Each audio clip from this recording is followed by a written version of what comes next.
if we're having a situation where these mobile devices are becoming impediments to social interaction, I think games are a really good way that we can maybe redress the balance. So, with that in mind, I think, I guess the big thing that I'm looking at is currently the majority of mobile games seem to be distractions. That's how they're taken. It's, you know, you're on the bus, you're on the SkyTrain, you're on, you know, take your mode of transport. Take your pick of a mode of transport. And it's sort of perceived as, you know, you play a game to deal with that idle time. You know, nobody reads books anymore, so what you do is you play a game instead.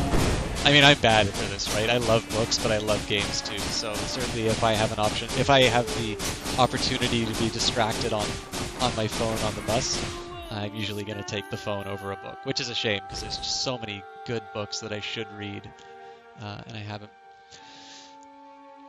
But we're selling ourselves short if we just limit this form of gaming to providing distraction. And again, it's where we maybe give up a little bit too much in our individual interactions with people. So instead, I think there is sufficient demand, and I think there's an opportunity to create some genuinely interesting and unique games by instead trying to focus on the idea of creating interactions with people.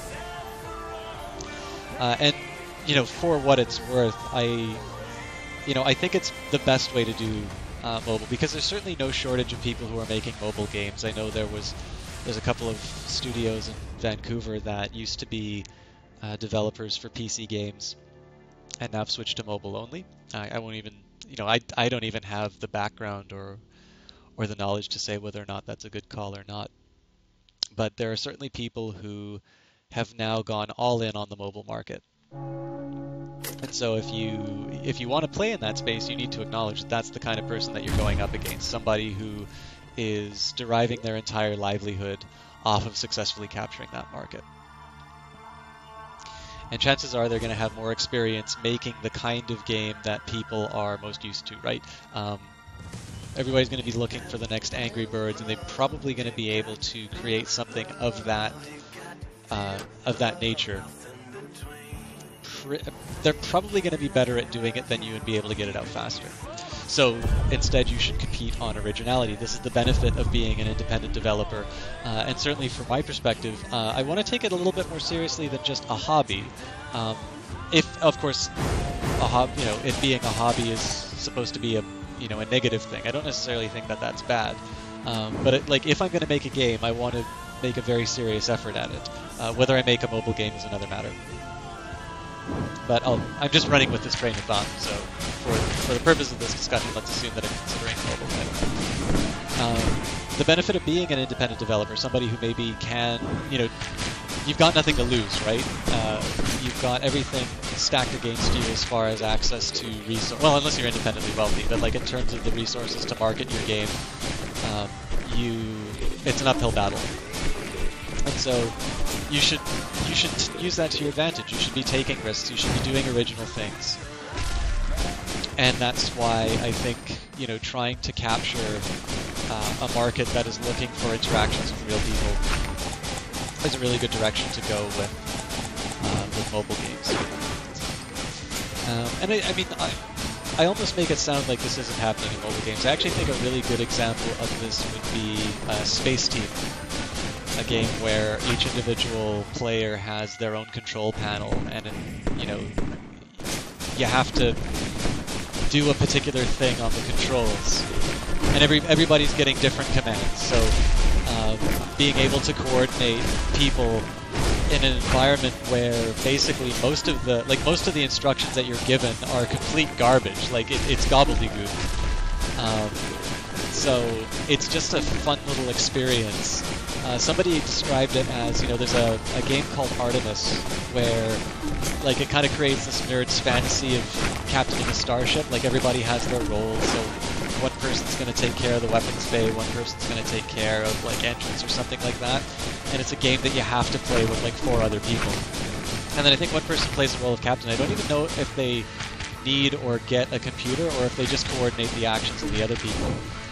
But basically, it's a spaceship simulator. So they say that if Artemis is I think actually it's Penny Arcade who said this, that basically if Artemis is like is the real Star Trek game, like what everybody who watch Star Trek. I will admit, by the way, I've never seen a full episode of Star Trek. I've seen 2 of the Next Generation movies, and I enjoyed them, by the way. It's not that I dislike the series, it's just it's not an experience that I've had. I hope to rectify that one day, but there's always another game to play, there's always a new experience to have, so it's not that I dislike these things, it's just that I sometimes run out of time. Again, like, you guys are very flattering in terms of some of the commentary that I give as far as Civilization or that goes. I hope this gaming stuff is interesting for you guys as well, too. But, once in a while I'll be told that I have, an interesting perspective on something, let's say. But if I can lay claim to something like that, it's because, I read things that interest me.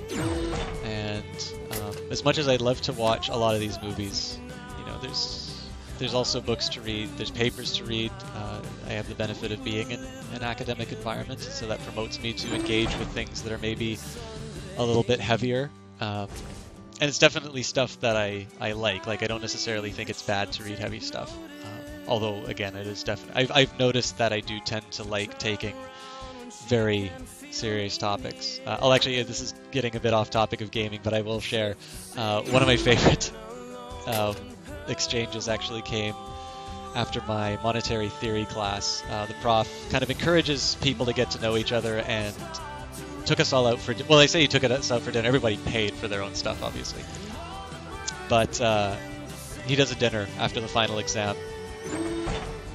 And I think I was getting ready to propose my thesis or something like that. So I was talking about some, like, arcane statistics. So if you guys are interested, I'm sorry to do this technical stuff, but some of you guys have expressed an interest in this. So the specific thing that I was talking about was how you do a regression. So what we will normally do for an empirical paper is you'll get some data, you're going to be asking a question, and what you try and do is you take that data and then you create a model. So you say that, let's say I'm trying to see the returns of education on income, right? So I've got income, and if you were to look at this as an equation, we'll say income is y, and that goes on the left-hand side, then you have an equal sign. Now on the right-hand side, you have what are called your independent variables. And this is where you put what you think are things that are important to that particular topic. What are the things that you think affect income? Now, we've already said that we're exploring the idea of, wow, that stack. That was definitely not my fault. That's funny. I'm going to leave you guys with less friction for a second. I'm going to get some water. Then I'll talk about regressions. Then I'll talk about how this relates to games. Back in a sec.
Alright, thanks for bearing with me for that.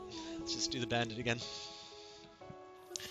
So the idea here, so we've got our income, which is on the left-hand side. We've got our equal sign. And what we put on the right-hand side is all of the variables that we think will affect income. So we said that we want to know about education. So we'll include, there's a few, so we could use the number of years of education. What's interesting about that is it kind of implies that each individual year is the same, that, doing grade 1 will have the same individual return as the extra year of going from your undergrad to a one-year master's program. That doesn't sound very realistic, does it? So there's another way that you can capture that information without maybe implying that each individual year will always have the same value and always the same return. I don't want to get too technical on this stuff, though, so I'll leave that idea unexplored for now.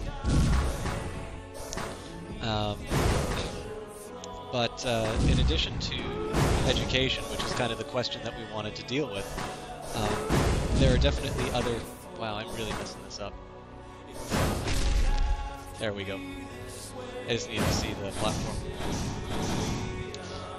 There's definitely other things that are going to affect income, and this is the big problem, right? Is that if we just assume that it's only education that affects income, we've sort of already answered our own question, but it's not necessarily going to be very realistic. So what are some other things that could affect income? Well, gender. It's not necessarily going to, let's say it's a controversial statement, I'm sure, but I think it's definitely very believable that men can make more than women because they're men. And that's a question that you could empirically investigate. Individual talent is likely going to have an impact on somebody's earnings. But and of course, this raises a very interesting empirical question of how do you actually quantify somebody's talents, right? Like if you're going to put this in an equation of some kind, how do you actually find a numerical value for talent? But if you fail to include it, that's a very relevant variable. So in any case, what you do is once you've come up with the specification, once you've done all this nerdy work of trying to find out what the form of income is going to be, you take that data and you run a regression, which means you kind of well, it's a statistical thing. Basically what you do is you just try and find out what the impact of each of those variables is on the dependent variable, which in this case is income. So it could turn out that you find out that maybe education doesn't actually have that much, or it could be that high school actually doesn't change it that much, that if you were to have skipped high school, you'd wind up making the exact same as somebody else. Probably that wouldn't be the conclusion, but that could be something that you find out. In that case, the number that would go in front of that variable would be 0 or something close to 0. And then, of course, if you were to expect that men make more than women because they are men, what you would do is you would expect the value in front of the variable that represents male. You would expect that to be a positive number. And basically running a regression is taking all of the data that you can see, the world as we've seen it, which is your sample from the population being kind of everything. And statistics is designed to be able to take those observations of the population and determine what the function looks like, what the impact of things are. And then you have the idea of statistical significance, which is to say that, okay, it could be that there's a positive number in front of education, years of education. But is it a statistically significant number? Is it a number that's, so far off from 0 that it is actually something that unquestionably has an impact? So what I was talking about at that dinner was the idea of count variables. So a count variable, so if we consider about an income, that's going to be dollars that you're bringing in. Oh, it looks like I've lost audio again, so let me just try a couple tricks here.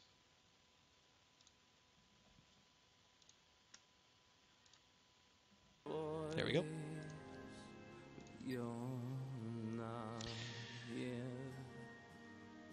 So if you got income, you can kind of imagine it being this continuum, right? Like I know everything kind of breaks down to cents, but you know it's kind of safe to say that you know it's a continuous line. But if I talk about, let's say, the number of car accidents, there's no real thing like what's half a car accident? You know, it's not a very credible idea, right? So the car accidents would be an example of count data, whereas income would be something that we're maybe a little bit more familiar with. That would be something that would be continuous. So when you're dealing with count data, the functional form that you use, that equation I was talking about, you know, like where you put your, you know, your, like the y equals and things like that. The normal one that we use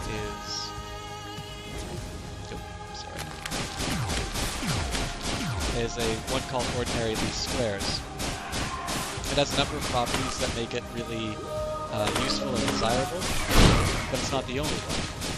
And one of the ways that people work with count data is to use a specification called Poisson. Again, I won't go into the details of how it works, especially because I'm not 100% familiar with it myself. But in that case, it has its own unique properties. It happens to be really good for working with count data, but it also raises some of its own problems. One of them is called over-dispersion. Now, kind of a big key behind this, maybe not to give you a really bad econometrics lesson, so much as to say this is the thing that I'm talking about. Maybe this is why people check their phones while they're in the movie. But one of the students, you know, looked at me and said, "No, I just died. Oh man, I didn't realize there were that many." Let's try this one more time. One of the students looks over at me and says, like, "You never switch off, do you?" I'm like, "Nah, I really don't." Because I mean, I know how I am with this stuff. And she's like, "Do you dream about..." Oh yeah, and of course she's a very attractive woman. So she's like, "Do you dream about it? Like when you go to sleep, do you dream about population growth?" So I couldn't resist. I'm like, "Well, I dream about population growth for sure, but there aren't any equations in those dreams." So yeah, I suppose I do have a life outside of economics, just a really small one. Alright, Love Soldier Syringe. Actually, there's some pretty good drops here. I probably won't be able to get the War Banner just because it's stacked on top of a bunch of other stuff, but Soldier Syringe is good. So anyways, I kind of went on for a bit about mobile games and where I thought the opportunities were. Oh, I don't think I ever finished the Penny Arcade quote. So they said Artemis is Star Trek as, you know, as the Star Trek game everybody wanted to play, and that Space Team is Galaxy Quest as a video game. If you haven't seen Galaxy Quest, it is it's a magical movie. It's basically a team of people, a team of actors who are in this really popular science fiction show, which is obviously supposed to be Star Trek. And there are aliens that come, and they take them to be kind of this documentary account of this extremely brave and capable crew. And they're basically, these aliens are being attacked by some hostile race, and so they figure the people who can help them are the heroes in these documentary transmissions that have been sent out. They basically have completely recreated, like, they're basically the ultimate Star Trek fans, right? They've completely faithfully recreated the spaceship that these actors have inhabited and things like that. And basically, these actors need to save the day. It's a wonderful comedy film. It's an older comedy film for sure, but it's a lot of fun to watch.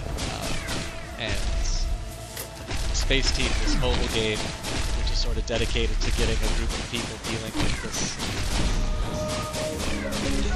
dealing with these absurd commands for non-existent control panels. I think I think calling it the Galaxy Quest of games is actually a pretty appropriate title. So it is free to play, by the way. So if you do own, I believe it is available for both iPhone and Android. So if you're looking for something like that, I think it is well worth your time to seek out that game.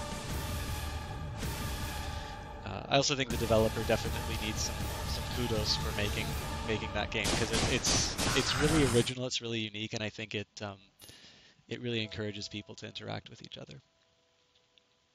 So something in that vein. Again, it's not to suggest that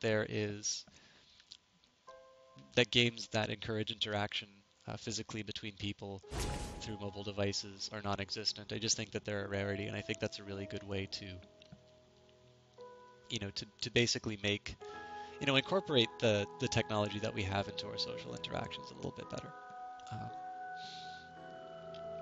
Or maybe it's just that I haven't, and for my own part, I haven't done a very good job of integrating it into my own life. Like, I'll be honest with you, I don't do Snapchat and stuff like that a whole lot. So it could be that this is only a problem that I have. But then, I mean, that's not necessarily, like, there are worse things you can do than address something that is either a personal problem or a personal concern of yours, right? Like, I think it's better than just trying to anticipate what somebody else is going to want, right? Like, somebody else can make their own dream game. I'm interested in making something that I find interesting, something that I would find value in using or playing. There's a lot of these. Now, the interesting question is, obviously, I put some thought into what would make a good mobile game, but I'll be honest, like, the majority of gaming that I do and my primary platform is, in fact, the PC. So, I guess there's actually two interesting questions too, which is, what would be the ideal AAA game for me? Because definitely gaming is very different from, what people, like, the games that I would know growing up are different from the games that are being released now, right? I can't really say, it's hard to tell because there was a long hiatus I had on gaming, but I can't really say that the idea of AAA was really all that, like, that wasn't a thing as far as I can tell when I was kind of becoming literate in terms of gaming. So I think it'd be interesting to address the question, like, what does the perfect AAA game look like? Because in some ways it sort of seems like AAA games kind of have to be a bit of everything. You have RPG elements, and you have, like, the shooter elements and things like that. So I think it's an interesting question to ask, like, what does the perfect AAA game look like? But I'm not going to make a AAA title, at least not right away. So what would be something unique? What would be something that we don't experience right now in PC games that would allow me to, make something original? Risk of Rain's actually a pretty good example, right? Which is that there's no shortage of roguelikes, but they found this really interesting way of combining, some of those nice features of roguelikes into a platform shooter, which is actually a genre that I really like. And I think it's shown. I talked about this earlier, but, like, Awesome Knots is an example of how you can take a MOBA and turn that into a platform shooter. Like, it seems to be a really versatile genre. And when you think of it too, like a lot of people's favorite games tend to fall under that. Like there seems to be, I'll admit, like I've not played Contra a whole lot, and the Mega Man, like when I played Mega Man, it was certainly a very, very old game. But like I like playing Mega Man. I still like playing Mega Man, and I know there's people who have like a really deep love of that game. So. And even then, like if you look at Contra and you look at Mega Man, these are two very different kinds of games. So I guess that's one thing that that's maybe one of the first things that I would look at, which would be, I think a platform shooter would be a good way for me to maybe start on this style of game. Actually, this seems like a really good opportunity to get some health up. But it's, so it's one thing, I mean, this is one thing when you talk about a genre like the platform shooter that's shown so many, and actually personally I think one of my favorite in that style of game would be Gunstar Heroes. Again, something I've only ever played on emulator and long after the fact, just like Chrono Trigger, right? Like I never even heard of Chrono Trigger until it was the sort of thing that you can play on an emulator or on a DS or something like that.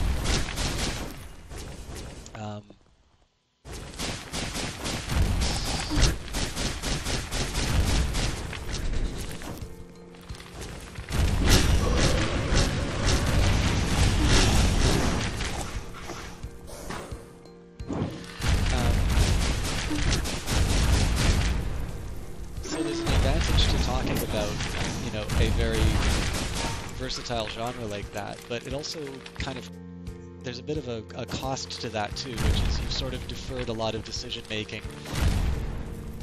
Wow.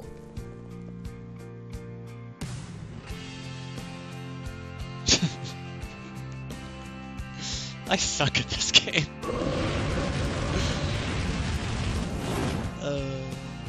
Let's try something new.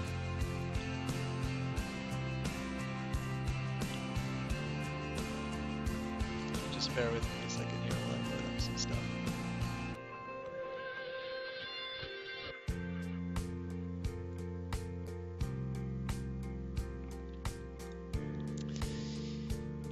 I'll do at least one more game. It might be a little bit of time, but I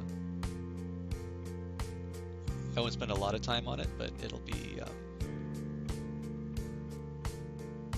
we'll find something fun.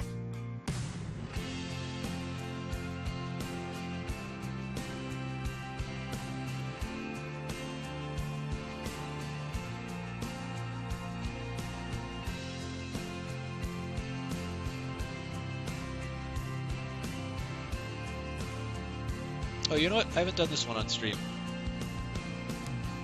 So something it's gonna be sort of a similar tone to Risk of Rain.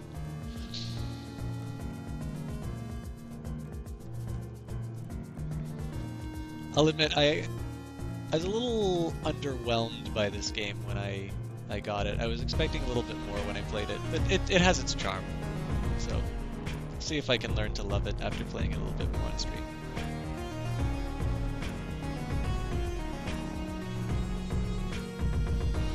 Of course, it's going to have weird dimensions.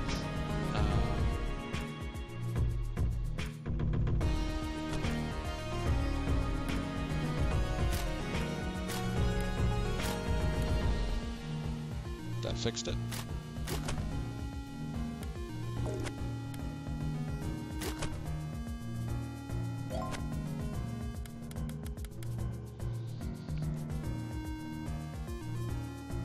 Where'd my game go? Oh, that sucks. Why can't I... Okay, there we go.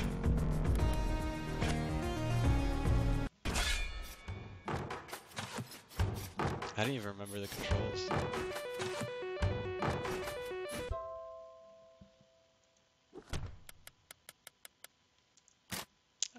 Okay, attack is DSA. Okay.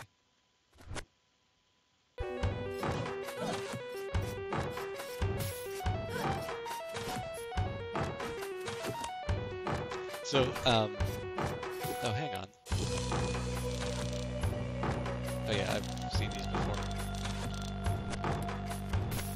before I talk a little bit more about game design and stuff like that, so the idea behind this game is that you play the descendant of whoever you played last, and this particular title, like you inherit genetic traits, so it's cute. Like it's a fun little mechanic that leads to some interesting results.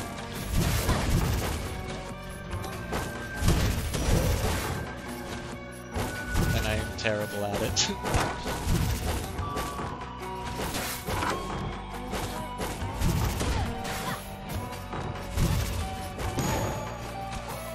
Jesus. Okay, let's just... I don't even need to... Wow. I don't even actually need to kill everything in the room, but it'd just be nice to...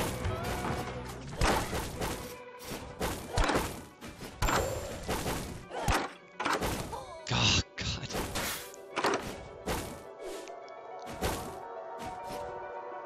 It's probably going to be a short run with this hero, to be honest.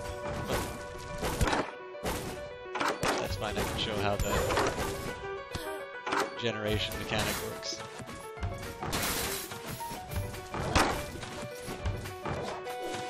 So I was talking about, you know, how do you make an ideal PC game or an ideal indie PC game? You know, going towards something that interests me would be the first step that I go, and I kind of talked about the versatility and the interest of the platform shooter. Okay, you know what? I've given up.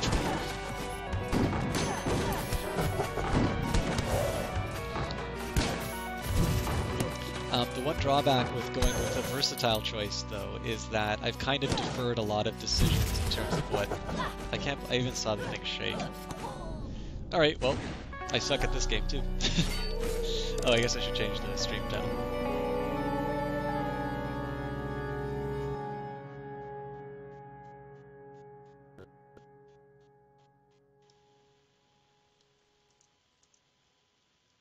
I've got that infuriating buzz again. I think I'm just going to quit out and load it up again. Oh no, it's persistent.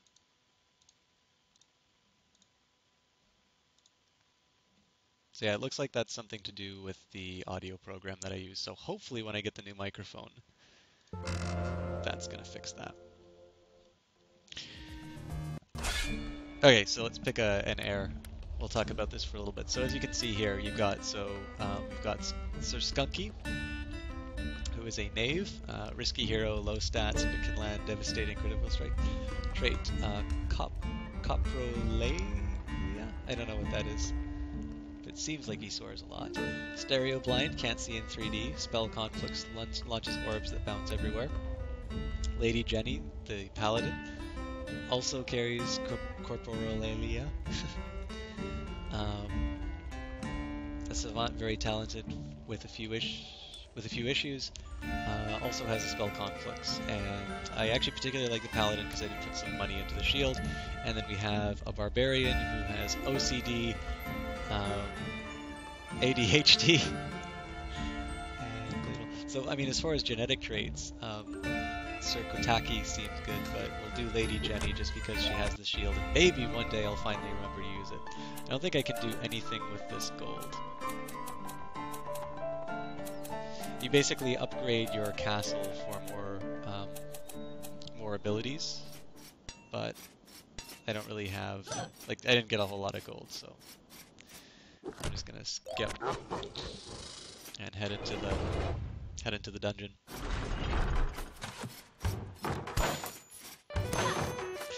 Yeah, so talking about game design stuff, the drawback with picking something, you know, very diverse, like, okay, I gotta remember how to put my shield up. I know it costs mana too. Alright, well I know how that works. Ah, A. Alright.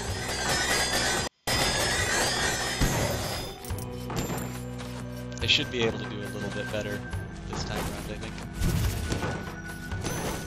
I'm actually normally pretty bad at remembering to use the shield, but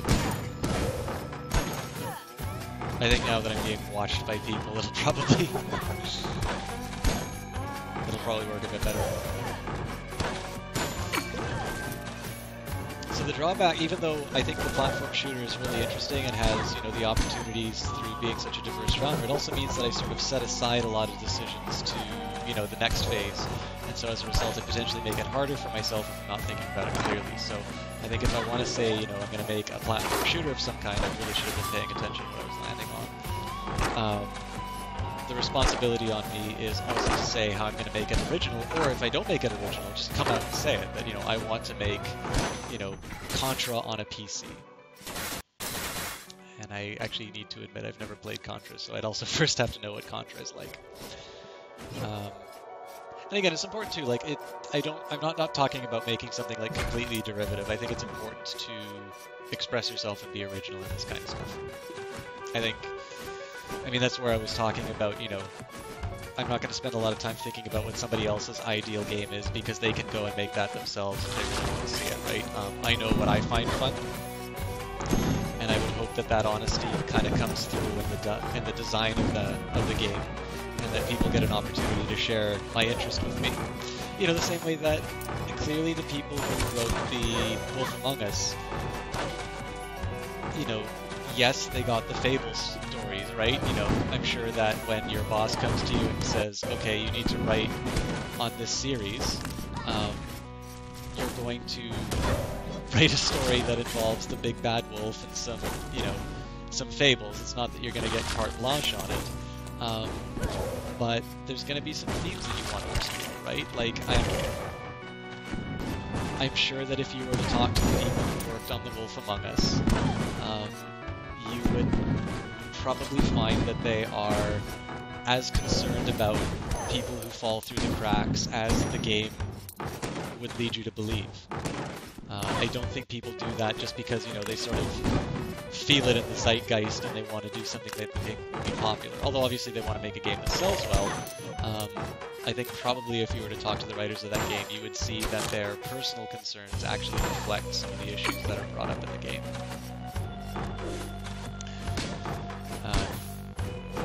I could be wrong too. Like, it could be that people are just totally mercenary on this stuff, and that they, you know, they go for the popular stuff and just see, wow, I'm bad.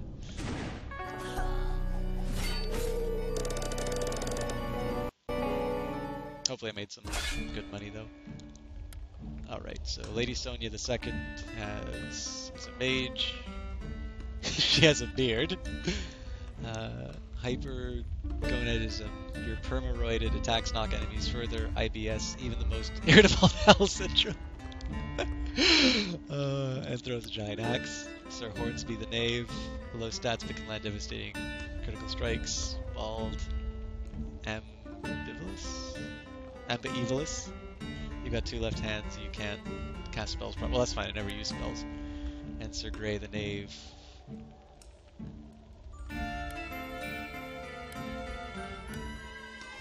I kind of want to see what flexibility gives me.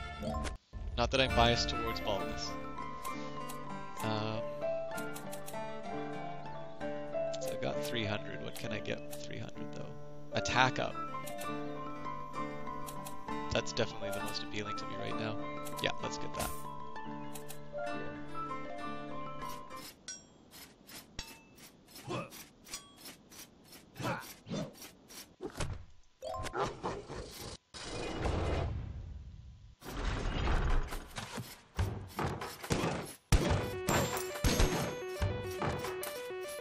And I seem to be on fire? I guess I didn't read his description very closely.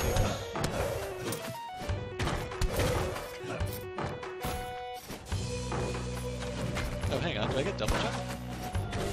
That's good to know.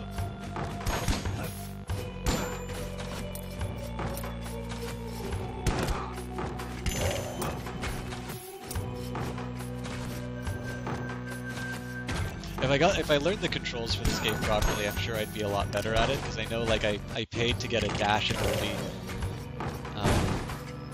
But I'm not gonna lie, like, I just suck. Okay, let's see how I handle this.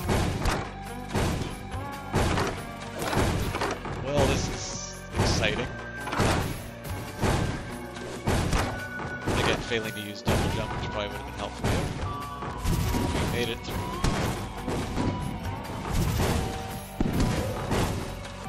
Oh lordy.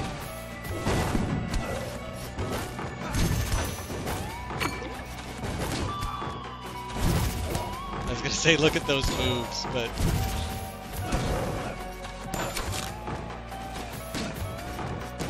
Alright.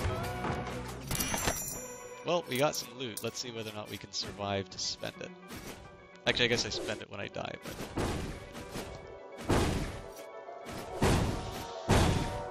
Oh god. Alright, well, fortune favors the bold.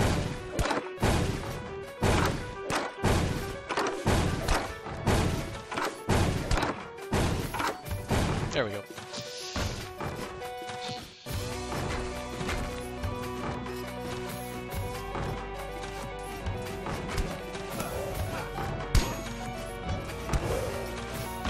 I'll actually say too that kind of makes my experience a little bit weird, and I think might actually hurt the design of a game, would be I always play this kind of stuff with a controller. And include Gunstar Heroes in that. Oh, sorry. I don't know if I said that right. So the stuff that is designed to be played with the controller, I always play with a keyboard. I think the two exceptions to that are I finally played Super Meat Boy with a controller, and Battle Block Theater, which unfortunately is not a Mac release, so I will not be able to play on stream unless I get a proper streaming PC, which I just think, I mean, I definitely am not in a financial state to get a dedicated streaming PC, and I think there are things that I could do to make the broadcast better for you that fall outside buying a PC. So that's probably not something that's going to be happening for an extremely long time. Like, if I got a good job, I would consider doing it. But not, I wouldn't do it otherwise. I just think there are other things that could be done to improve the quality of the stream. Well, this is tricky.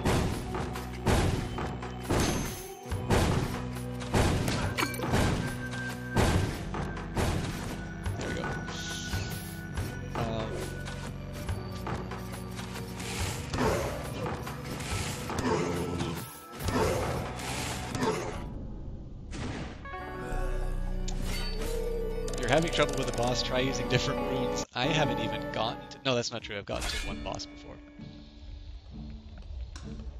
Sir Grey, the gallant knave, has fallen. So. Okay, so Paladin, we have Sir Sklunky is just ordinary. Sir Wallace, the barbarian, is a dwarf. Coprolalia.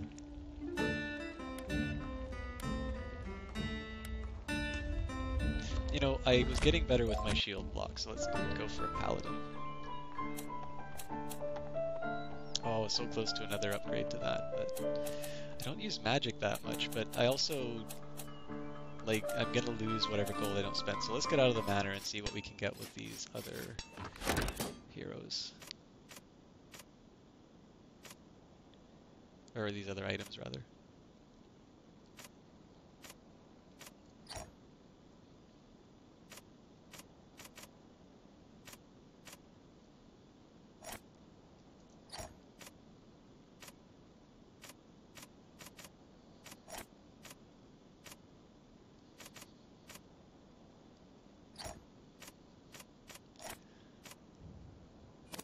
Looks like I've maxed out that.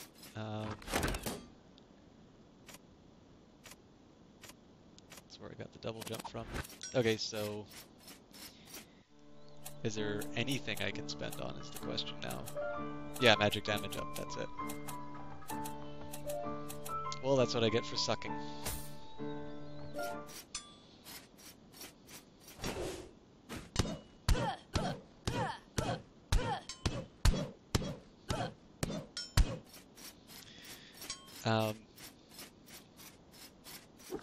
I know I was babbling on about PC games. I'll be honest with you, I actually haven't thought that much about PC games, but I think, you know, a good indie platform would be fun. What new I bring to it I haven't really thought about.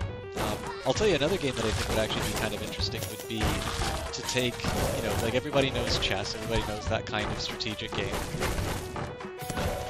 And what would be interesting to do with that would be to make a game where you sort of have the same, like you have the whole idea of getting into good positions and things like that. Like it's, you carry, you know, each unit would have its own special movement, just like in a normal game of chess. But what would be interesting is that when you go to quote-unquote capture a piece, it opens up a, you know, a smaller game, which would be, you know, some kind of a, it'd be some kind of like battle arena or something like that. Like the idea here would be that you have the chess game, which is about positioning your heroes well, and, you know, you try to capture a king or something like that. But the actual capture would be determined by a game which is a little bit more like a traditional video game, something that we're more used to. I think that'd be kind of an interesting take on it. Somebody said this like wizard chess. I always thought wizard chess was like battle chess, where I haven't raised my shield once, by the way. This is a terrible decision to go with Paladin. I always thought it was like, you know, you would see the two pieces fight when they, you know, when they land on each other. I'll admit too, like I've seen 3 Harry Potter movies, I've never read the books, so I have no idea what I'm talking about when it comes to this stuff. I always thought you'd just see the pieces fight, and that the pieces would never actually have a say in the outcome. But I love this idea of like playing a game of chess where there's the possibility that, you know, the knight attacks the pawn, but the pawn actually wins. Now again, the thing to keep in mind here is that the advantages of the knight would be, you know, they would be an overall stronger opponent, so there's still definitely an advantage to certain pieces. But I think that advantage would be split over 2 different kinds. The advantage would be split over 2 dimensions, which is one, positioning, which is the part of the chess game, or what I'm calling the chess game. And then the other element would be the actual combat mechanic, and then there's the stats that you get from that. I mean, clearly in chess, pawns are the weakest piece because they have very limited movement. There's a lot of them, but you tend to use them to set up things. Whereas this game, you know, the pawn could have very limited opportunities for movement and also be very weak in combat, but you could also have a piece which is very strong in combat but very slow to move. Or you could have a piece, you know, that is basically like the queen and is really good at everything. But it's something that's very costly to employ. I mean, what I am sort of describing in some senses is just, you know, any given strategy war game. Would I pray for it? Sure, why not? I've got Hyperion's Ring. No idea what it does, but I'm sure I'll find out.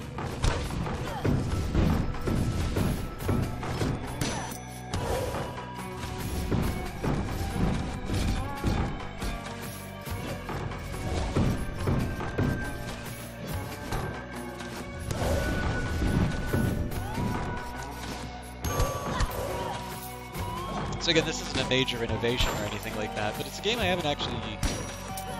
Well, actually, there's one game I played which might probably be the origins of that idea now that I think of it, but overall it's an idea that I think has some possibility and doesn't seem to have really been implemented in a way that at least was memorable for me. I'm trying to remember what that game that I'm thinking of is called. It's definitely something I want to look into to see what they did and where it might be improved on. The other thing too is I think there's a lot of room in the first-person shooter for work to be done as well. Like you know, BioShock Infinite has given us an example of how really compelling stories can be told, even though, you know, they are largely, like, it's all driven through that combat mechanic, right? Like, BioShock Infinite is not a game about negotiating your way through problems. and yet they're still able to tell a really interesting and compelling story. I mean, the original Bioshock told a really interesting story. I mean, how many times do you see somebody dealing with this very extreme kind of libertarianism in a game? And I think the DLC of Bioshock Infinite is also really interesting because you finally get to see Rapture as something other than a ghost town. That actually, I mean, that in and of itself, this is probably a conversation for another night, seeing as we'll probably be wrapping up relatively soon. But I mean, just considering how technology has an influence on the kind of stories that we can tell, which is, you know, Bioshock definitely reflects the fact that there are limits on... Oh, cool.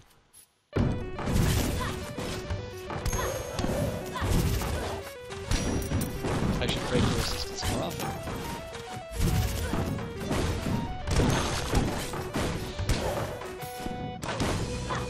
So, you know, Bioshock,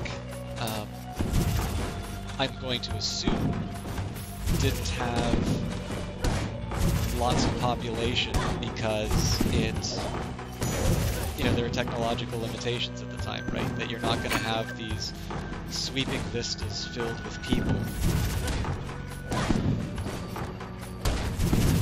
And yet, now that there's an updated Unreal Engine and that people are running better computers, or running it on better computers rather, you have the opportunity to show Rapture populated with people who are not splicers. Then of course you've got the new Assassin's Creed game, which I haven't played, and I know people... Well, that's disappointing. The darkness is always at the bottom of the castle. I have no idea what that means. Perhaps it is a reference to Amnesia. Sir Useless II with dyslexia and glaucoma. Sir Jacoby, the knave with no traits. Or Sir Wizerl II, the barbarian with OCD and is farsighted. Well, clearly we'll go with the barbarian. Wow, that's a lot of money. I'm thinking health up is the way to go here.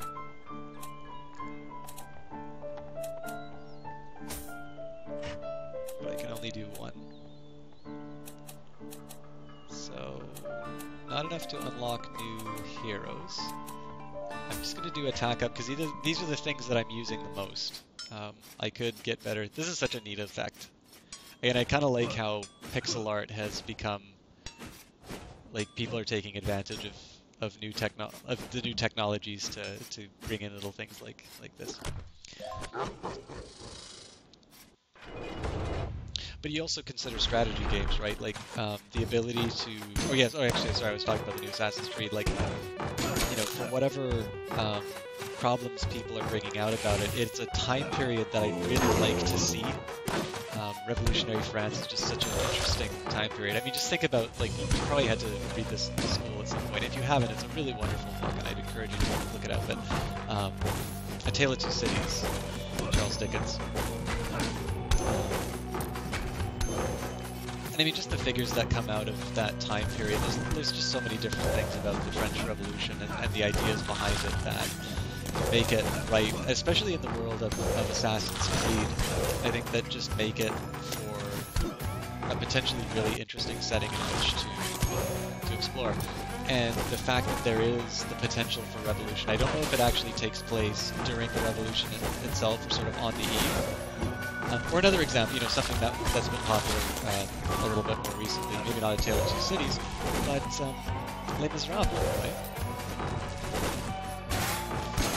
All of these stories have these compelling backdrops behind the French Revolution, so it's an opportunity to get great stories told. And if you want to tell a story about a revolution, if you want to have this grand historical canvas, the ability to have really large crowds does mean something. And I know some people have talked about how gimmicky the large crowds are. It could be that it is actually something that negatively affected the game, which again is a topic of interest in and of itself about how technology enhances or limits our ability to tell stories. But, you know, certainly I think if you want an example of where it's better for it, then you just look at the Bioshock Infinite DLC and the difference between Rapture in the... Well, that did nothing.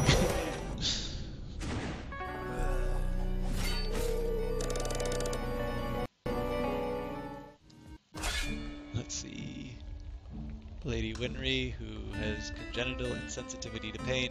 I don't know pain. Very energetic. Well, this is a pretty promising character. No foot pulse, no idea what that does. Chickens freak me out. I don't think I can upgrade anything.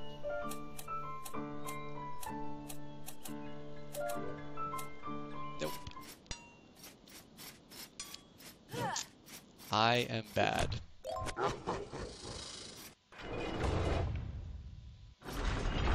Mind you, there is some enjoyment out of sending generations of people to their death.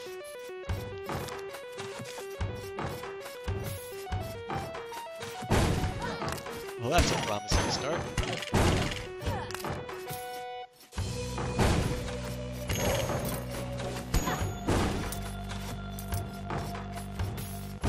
Huh, I wonder if that painting is going to do something to me.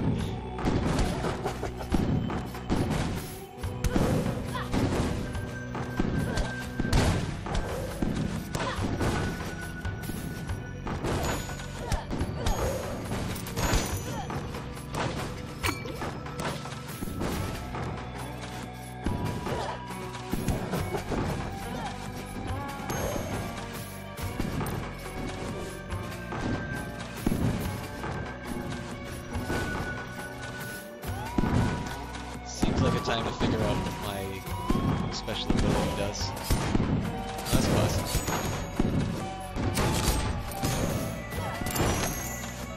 So me knowing no pain apparently means that I don't know what my health level is. I thought that would be a good trait to have, but I was wrong. Oh well, we'll make the best of it.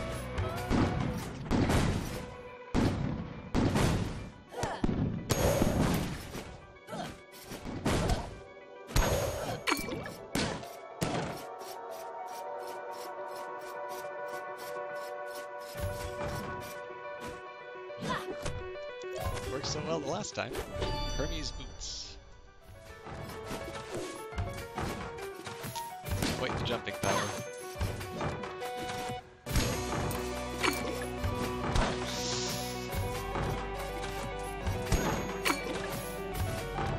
So yeah, that just sends me back to the beginning. I don't really have any interest in doing that. I think the door shuts behind you too. Oh. Well, this is new. I don't really know if I want to be here though. Nothing ventured, nothing gained. Okay, defeat all enemies. Not quite sure how I'm supposed to do that, because it doesn't appear that there's any way for me to actually enter that area. I can't take damage.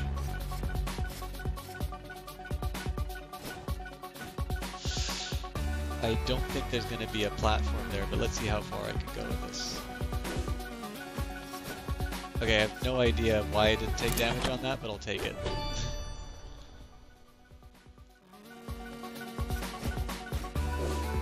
Oh, but that's neat that I can... Okay, so I can walk on these. That's good to know. Can't walk on cannon fire, though.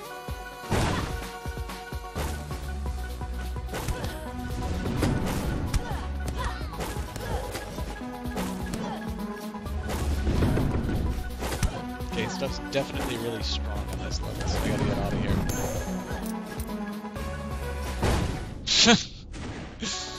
Oh boy. Well, at least I know not to go back there. Sir Dude the Second. Again, appealing for the shield block from Paladin. Endomorph, who is so heavy that enemies can't knock. That actually seems like a really useful trait. I keep getting knocked into bad things.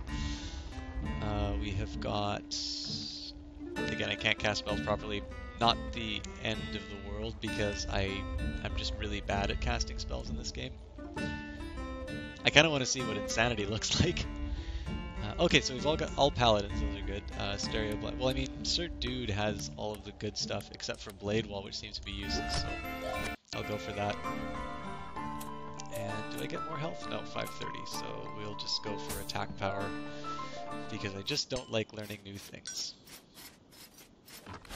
And what does this rune do? Enemies scale slower, easier, but lesser rewards. Multiple rune stacks, slowing enemy scaling more. Well, you know,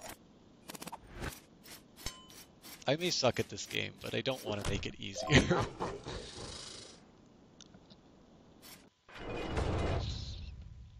I kind of got sidetracked. I guess the big one on FPS is I'm still not quite sure what could be done in that genre to make it fresh again. I always hate when I think like that, because if you think about like what FPSs looked like before, let's say Half-Life. You know, I think Half-Life. I mean, I don't know this, right? I'm certainly not a game historian, but it seems like Half-Life was a bit unique in the fact that you didn't start off with a gun.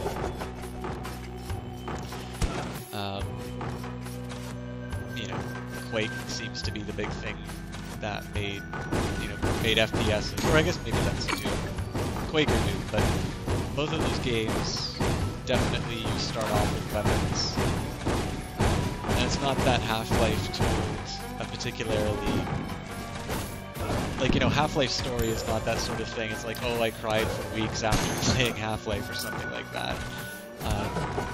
And it's not the Wolf Among Us, but it's still like it's definitely an experience. I mean, one thing I'll say about playing Half-Life and any of its sequels, I'm definitely encouraged to be smart about the engagements I go into. I never really feel like in a Half-Life game that I can just run into a room and mow stuff down. There are definitely games like that, and I think they're fun for it, but I'm not sure that that's always, like, when it comes to Half-Life, I'm not entirely sure that's the most appropriate decision. It's not the one that seems to reward the best in the game. The sequels, I think, also have a little bit more of an engaging story. I mean, obviously everybody wants to see what Half-Life 3 looks like, but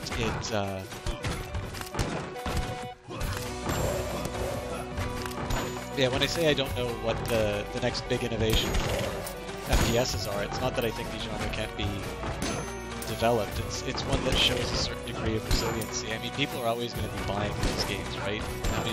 How many units does Call of Duty sell with each new release?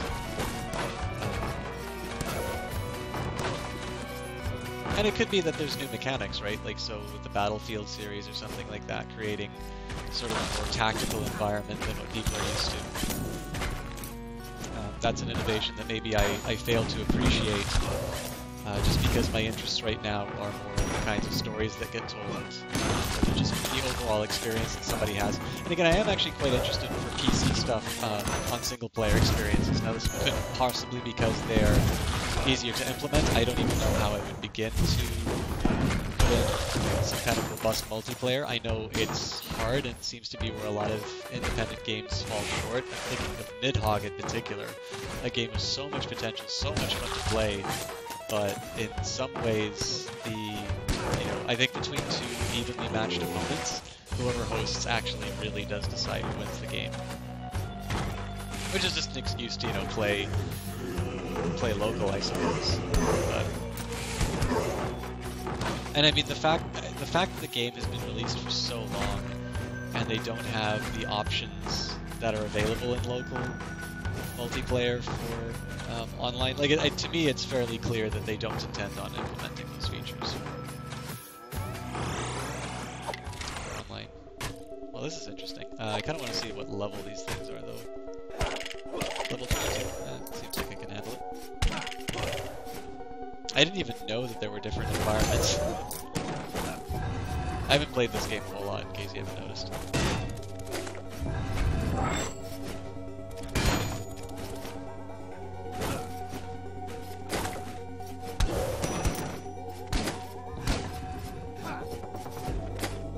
Yes, I mean, the tactical elements being brought into first-person shooters certainly is something that, wow.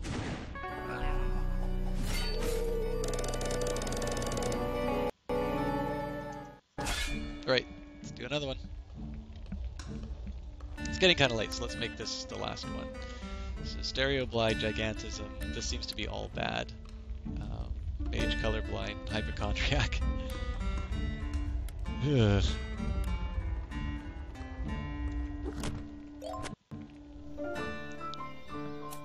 At least I'm getting some good gold. So, more health on the illusion that one day I won't die as much. This guy is huge.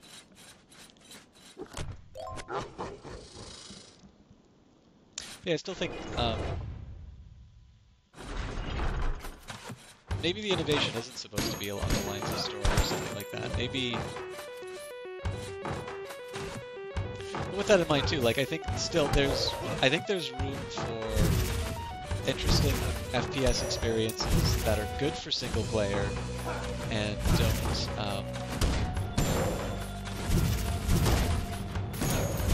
what am I trying to say with this? I just kind of want to see what the next new thing is. I think BioShock gives us a good example of where these things can go.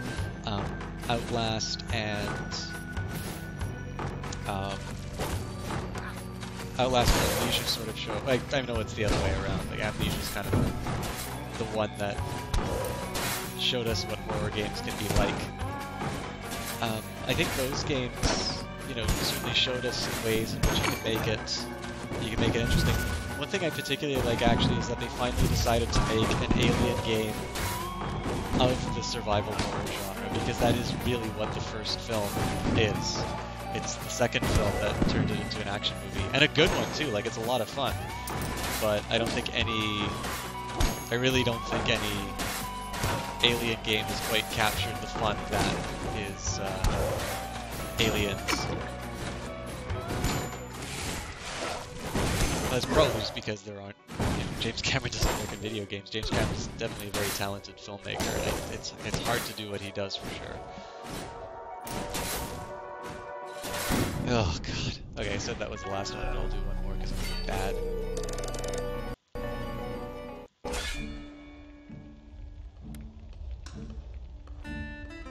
Eidetic memory.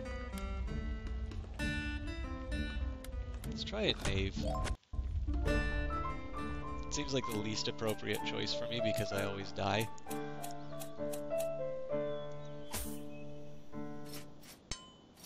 But maybe it'll teach me to be a bit more careful. Let's not kid ourselves, it won't, but I'll pretend it will. And I'm assuming that the Knave is just smokes, because that seems to have been the experience each time. And yeah, as predicted, I'm doing terribly.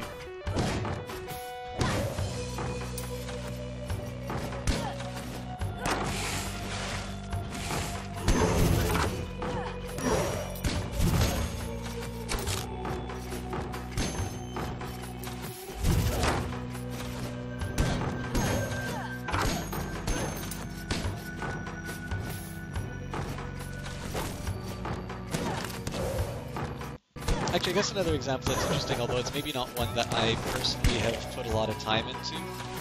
I really like Dark Souls, and I suppose that this is probably a more comparison. But Skyrim, I don't remember Elder Scrolls series.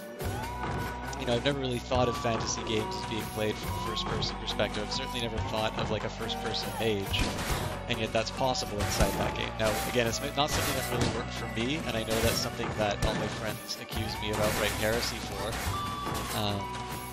I definitely warmed to it. I did try the Elder Scrolls beta. It wasn't something I was really willing to pay for. I will say I understand why people like the Elder Scrolls. It could be that Dark Souls sort of ruined it for me. But I mean, I can see the appeal. It's not something that's really brought me back a lot. Okay, let's see if I can redeem myself by at least killing a boss.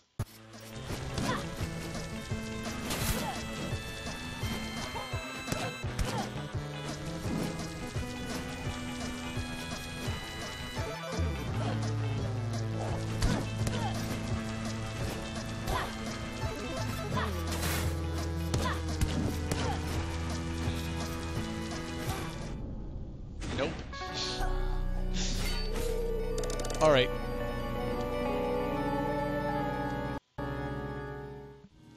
I think that's it for me. I know that's kind of a lame way to end. I sort of rambled on things, never got to a final conclusion. It is 1:30. I've got school tomorrow. UPS did tell me that the package with my microphone would be coming in tomorrow. Problem with UPS is that they expect you to be home basically from like 8 in the morning till 8 at night. School's in session. I'm not going to be home for that whole time. So inevitably what's going to happen is I'm going to stay as long as I can. They're going to come when I'm not home. Like, that's just the way it's going to work out. So, in reality, my suspicion is I will probably have the microphone on the 6th. I'm going to do my best to incorporate that into the streaming setup as soon as possible. It may be that I run into some technical problems. I know I'm still having some trouble with Soundflower Bed.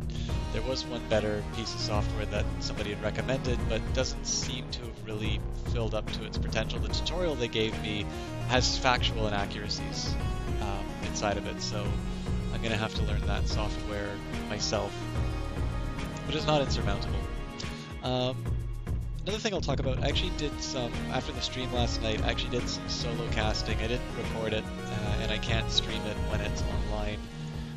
My camera work leaves a lot to be desired, but I was actually surprised. I was feeling a little bit more confident in narrating team fights. So what I might start doing, I know I've committed to do a regular stream for everyone, and they still haven't given me my TA schedule. I hope nobody's expecting me to teach a class tomorrow, because I don't know where they want me to be. But I think what would be interesting is if on my regular streaming time, maybe at the end or the start or something like that, I dedicate, just some time to casting one game and getting a little bit of practice on it. I don't know, I'll give it a shot. But overall, thanks a lot for stopping by. I had some fun. We finally completed the Wolf Among Us. Didn't talk about the story as much as I was planning, to be honest, but if you want to talk about it more, we can always save that for another time, another chat. Did Rogue Legacy for the first time. I wound up doing as poorly in that as I did in Risk of Rain. But the other thing that I did, I talked a little bit with some other streamers who certainly have better fan bases, and honestly I think are more entertaining to watch than me. I talked with them about how to deal with the problem of an empty chat or a non-active chat. They just recommended to keep talking. So I did my best to talk about just a couple of things that were on my mind. I know some of it isn't always the most compelling. I know talking about how to do a regression and not ever actually getting to doing the regression part, just sort of hand-waving it, isn't always the most compelling material. And it was like, that was just a long setup for the population joke, which wasn't actually all that good. But I'll do my best to come up with something maybe a little bit more interesting in the future. I do definitely want to talk about games a bit more, just in terms of designing them. I think one thing that might make for an interesting stream in the future would be once I actually start taking some more steps towards designing it. I might stream some of that stuff inside Unity. But in any case, that's all stuff for the future. Thanks a lot for tuning in. I will see you guys tomorrow for sure. I think Monday is going to be a regular streaming day for me, but I'll post a regular schedule once we have it up. Hope you guys have a good night, and we will talk to you later.